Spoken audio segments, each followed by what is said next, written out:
Kembali lagi dengan Mimin. Mari kita lanjutkan spoiler sebelumnya. Begitu dia keluar dari rumah lelang tanda hitam, Xiaoyan berjalan langsung kembali ke penginapan tempat dia menginap. Dia beristirahat di kamar kecilnya sampai waktunya lelang dimulai. Baru setelah itu dia keluar dari mode pelatihannya dan mengenakan jubah hitamnya yang besar. Benar-benar segar kembali. Dia kemudian meninggalkan penginapan dengan kecepatan tetap. Sekali lagi berjalan ke tempat pelelangan. Ketika Xiaoyan tiba di pintu masuk rumah lelang, kerumunan besar yang hampir penuh sesak dengan suara-suara yang melesat ke langit, menyebabkan dia menjadi sedikit membosankan. Dia tidak menyangka pameran lelang besar benar-benar akan menarik begitu banyak orang. Itu memang layak disebut acara besar di wilayah sudut hitam. Xiaoyan mencoba masuk melalui lalu lintas manusia sebelum dia mundur tanpa daya. Wilayah sudut hitam, ini tidak bisa dibandingkan dengan kekaisaran magia. Jika seseorang memotong antrian di sini, akan segera ada puluhan tinju yang dilemparkan dengan keras.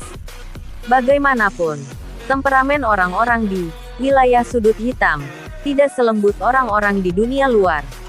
Jika mereka memiliki perselisihan, menarik pisau mereka dan menebas orang lain adalah sesuatu yang merupakan pemandangan umum. Xiaoyan menarik diri dari arus manusia yang berteriak tanpa henti. Tatapannya menyapu sekelilingnya dan segera berhenti di jalur lain, selain pintu masuk utama rumah lelang. Dibandingkan dengan tempat ini, pintu masuknya adalah pemandangan yang sama sekali berbeda. Jalan setapak yang luas ditutupi oleh karpet berwarna merah dan ada lebih dari 10 pria berpakaian hitam dengan ekspresi dingin ditempatkan di sekitar tempat itu. Kehadiran yang sangat tebal dan gelap yang samar-samar keluar dari tubuh mereka membuat takut kerumunan manusia di samping mereka sampai mereka tidak berani mendekat. Oleh karena itu, hal ini mengakibatkan terbentuknya area kosong di jalur tersebut. Ketika tatapan Xiaoyan menyapu, dia secara tidak sengaja melihat sekelompok orang berjalan ke jalur berkarpet berwarna merah. Tatapannya menyapu kelompok orang ini, dan akhirnya berhenti pada seorang pria muda yang tampak terlalu pucat, tampan, di tengah. Dari penampilan luarnya, usianya sepertinya sekitar 24 atau 25. Namun, dari gelombang kecil yang menyebabkan gumpalan energi kadang-kadang dipancarkan dari dalam tubuhnya, kekuatannya kemungkinan besar setidaknya di sekitar kelas Dowling. Orang ini kekuatannya cukup bagus. Apalagi, dia sebenarnya semuda ini. Sepertinya, wilayah sudut hitam, ini benar-benar tempat persembunyian harimau dan naga. Xiaoyan agak terkejut saat dia menatap pemuda itu dengan ekspresi pucat. Sementara dia bergumam di dalam hatinya. Hei, lihat ke sana. Sepertinya orang-orang dari Blood Sect. Petik 2. Mereka memang sekelompok orang yang dikuasai. Orang di tengah itu pasti pemimpin sekte junior. Fan Ling, kan? Hihi. Dikatakan bahwa menghilangnya seorang tetua dari 8 gerbang, belum lama ini ada hubungannya dengan dia. Petik 2. Darah di sekujur tubuhnya telah dikeringkan. Sepertinya darahnya telah dikuras seluruhnya dan dipaksa oleh seseorang. Hanya sekte darah yang tertarik dengan hal-hal seperti itu. Hanya saja benar-benar tidak terduga bahwa dia sebenarnya masih berani datang ke sarang lama. 8 gerbang. Petik 2. Apa yang tidak berani dia lakukan? Ayahnya adalah orang kuat yang menempati peringkat kelima di peringkat hitam. Yuan Yu sangat jauh darinya.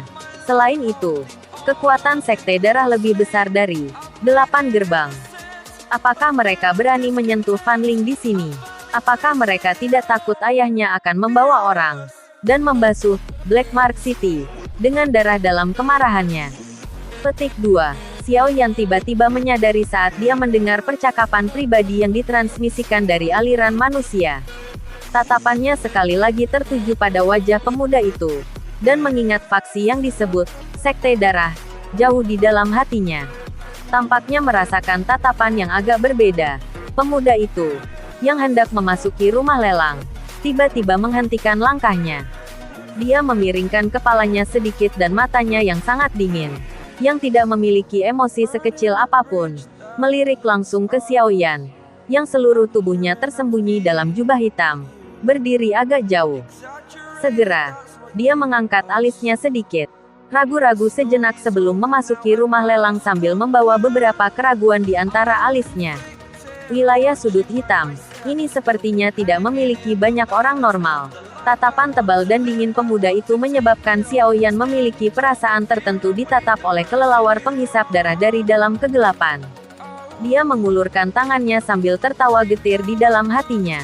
Tidak lama setelah sekelompok orang dari Sekte Darah memasuki rumah lelang, ada beberapa kelompok orang yang memasukinya segera setelah mereka. Orang-orang ini, tanpa kecuali, adalah orang-orang dari faksi kuat di wilayah sudut hitam. Dilihat dari bisikan pribadi di sekitar. Ini benar-benar membuka mata Xiao Yan. Xiao Yan menatap jalur berkarpet yang kosong dan tenang.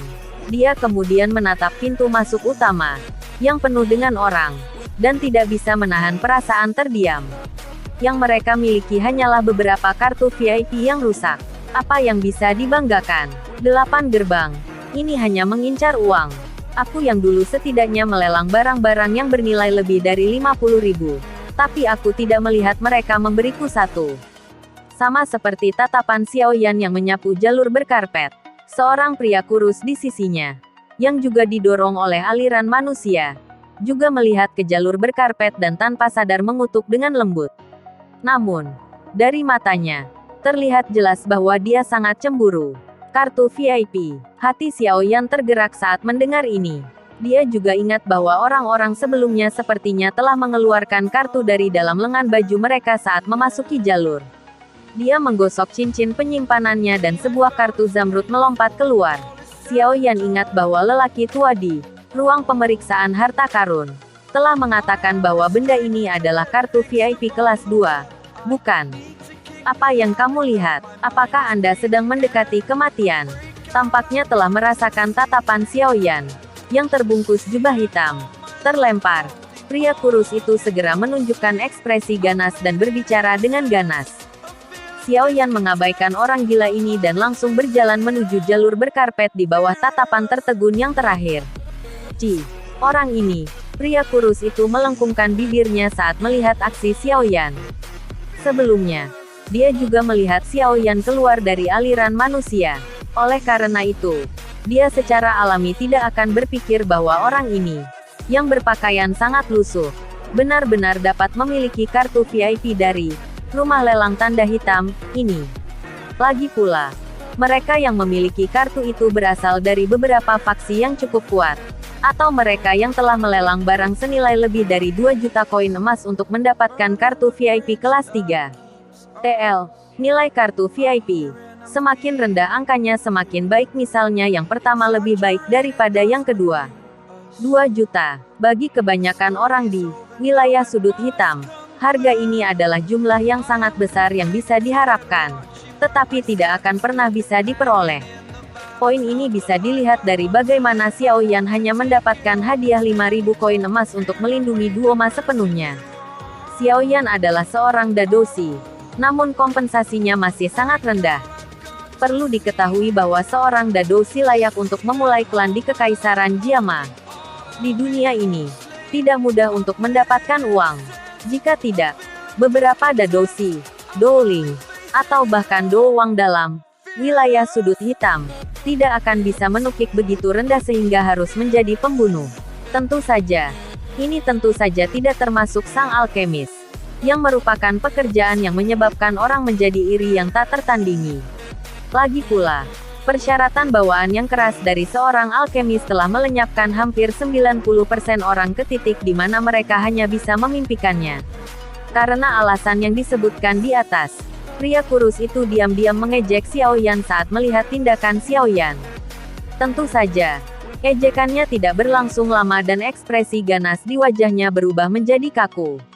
Ini karena Xiao Yan baru saja berhenti sebentar di jalur berkarpet sebelum dia melangkah ke karpet merah yang sangat lembut itu. Dia punya kartu VIP, tapi dia juga di sini untuk memeras. Apakah dia punya masalah? Mata pria kurus itu agak merah karena iri. Ini terutama ketika Xiao Yan menoleh dan melihat ke arahnya setelah memasuki tempat pelelangan. Pria kurus itu sangat marah sampai dia mencakar kepalanya. Dia dengan jelas merasakan bahwa ada tatapan mengejek yang memelototinya di bawah jubah hitam. Pencahayaan agak gelap saat Xiao Yan memasuki terowongan. Dia bergerak di sepanjang koridor sampai ujung sebelum dia berbelok. Segera, area lelang yang tak tertandingi muncul di pandangan Xiao Yan, menyebabkan dia menghirup udara sejuk. Tempat pelelangan ini lebih besar dari tempat pelelangan manapun yang dilihat Xiao Yan dalam hidupnya. Kursi yang penuh sesak dan platform lelang itu, yang sepertinya terbuat dari kristal terang, menyebabkan orang-orang terpesona. Pak, boleh saya tanya berapa nomor kursi Anda? Saat Xiao Yan sedang melihat-lihat, seorang pelayan wanita cantik berjalan dengan cepat dan bertanya dengan hormat. Xiao Yan tidak menjawab, dia langsung menyerahkan kartu zamrud. Ketika pelayan wanita itu melihat warna kartu itu, kilatan aneh melintas di matanya. Sikapnya menjadi jauh lebih hormat. Dengan sedikit membungkuk, dia dengan lembut berkata, "Tuan, Anda memiliki kartu VIP kelas 2. Silakan ikuti saya." Begitu dia selesai mengatakan ini, pelayan wanita itu buru-buru memimpin. Sementara Xiao Yan bergoyang dengan santai di belakang. Pelayan wanita itu bolak-balik di dalam tempat pelelangan besar selama hampir 10 menit sebelum dia berhenti di area yang dekat dengan platform lelang kristal. Dia menunjuk ke kursi dan tersenyum pada Xiao Yan sebelum membungkuk dan kemudian mundur. Xiao Yan berjalan ke kursi yang luas dan sangat mewah sebelum duduk. Perasaan lembut itu hampir membuat tubuhnya memiliki dorongan untuk meringkuk di dalamnya. Xiao Yan berbalik dan menatap kursi biasa di belakang. Dia tanpa sadar menghirup udara sekali lagi. Ini adalah hak istimewa. Hak istimewa yang lahir dari uang. Saat dia duduk di kursi, alis Xiao Yan tiba-tiba bergerak-gerak. Dia mengangkat kepalanya dan pandangannya beralih ke deretan kursi tidak jauh di depannya. Dia bisa melihat bahwa pemimpin sekte junior dari Sekte Darah, Fan Ling, yang muncul di pintu masuk sebelumnya, sedang menatapnya dengan tatapan yang agak aneh. Alis Xiao Yan, di bawah bayang-bayang, sedikit dirajut. Dia mengabaikannya dan langsung menutup matanya. Diam-diam menunggu lelang dimulai. Pemimpin sekte junior. Apa itu? Pemuda tampan berwajah pucat itu perlahan menarik pandangannya. Di sisinya, seorang lelaki tua berwajah pucat bertanya dengan lembut. Tidak ada. Hanya saja saya merasa orang itu agak aneh. Apalagi saat aku melihatnya. Sebenarnya aku merasakan ketakutan yang aneh di dalam hatiku. Ketika dia berbicara tentang hal ini, Fan Ling tertawa mengejek sambil menggelengkan kepalanya. Pemimpin sekte junior seharusnya salah paham. Meskipun teknik Ki sekte darah kami sangat gelap dan dingin dan secara alami takut pada beberapa api ekstrim, tidak banyak orang di seluruh wilayah sudut hitam yang memiliki api kelas semacam itu. Orang tua itu berkata sambil tertawa. Mungkin, pria muda itu mengangguk. Beberapa orang yang memiliki api semacam itu adalah orang-orang kuat di puncak dalam wilayah sudut hitam. Orang berjubah hitam ini, di sisi lain, jelas tidak ada di antara mereka. Segera, dia berhenti memiliki pikiran liar dan pandangannya diarahkan ke platform kristal. Dengan suara lembut, dia bergumam, "Aku ingin tahu apakah berita itu benar. Jika benar demikian, ayah berkata bahwa kita harus mendapatkannya dengan segala cara." Petik 2. Hihi. Pemimpin sekte junior. Anda dapat yakin bahwa pemimpin sekte telah diam-diam membuat semua persiapan. Bahkan jika benda itu jatuh ke tangan orang lain, dia tidak akan bisa berjalan lebih dari 5 km dari kota tanda hitam. Orang tua itu tertawa muram. Itu akan bagus. Busur gelap dan dingin terbentuk di wajah pemuda itu. Dia juga secara bertahap menutup matanya dan diam-diam menunggu pelelangan dimulai. Sementara Fan Ling menutup matanya, beberapa faksi tidak jauh dari mereka dengan tenang berbisik di antara mereka sendiri. Jika seseorang dapat mendengar percakapan mereka, dia akan menemukan kesamaan, yaitu bahwa semua percakapan mereka melibatkan objek misterius tertentu. Terlebih lagi, benda ini tampaknya menjadi barang terakhir yang akan dilelang di pameran lelang. Sekitar setengah jam setelah Xiao Yan menutup matanya, gong, yang jelas perlahan bergema di dalam tempat lelang. Setelah mendengar suara gong ini, Xiao Yan menarik diri dari mode pelatihannya, dan kebisingan menyapu seperti suara magis mengalir ke dalam pikirannya, menyebabkan dia menggelengkan kepalanya dengan keras. Baru setelah itu dia mempertahankan ketenangannya. Dia mengangkat kepalanya dan menatap platform kristal yang cerah. Pada saat ini, ada seorang lelaki tua berambut putih yang tampak seperti juru lelang sudah berdiri dengan senyuman di atasnya. Ini akhirnya akan segera dimulai. Xiao Yan dengan lembut bergumam saat dia menatap tanah yang sangat besar, yang tampak begitu ramai sehingga benar-benar penuh. Matanya yang hitam dan hitam mengandung antisipasi yang jelas. Terima kasih telah menonton videonya. Yang belum subscribe di subscribe dulu guys. Dan jangan lupa nantikan spoiler selanjutnya.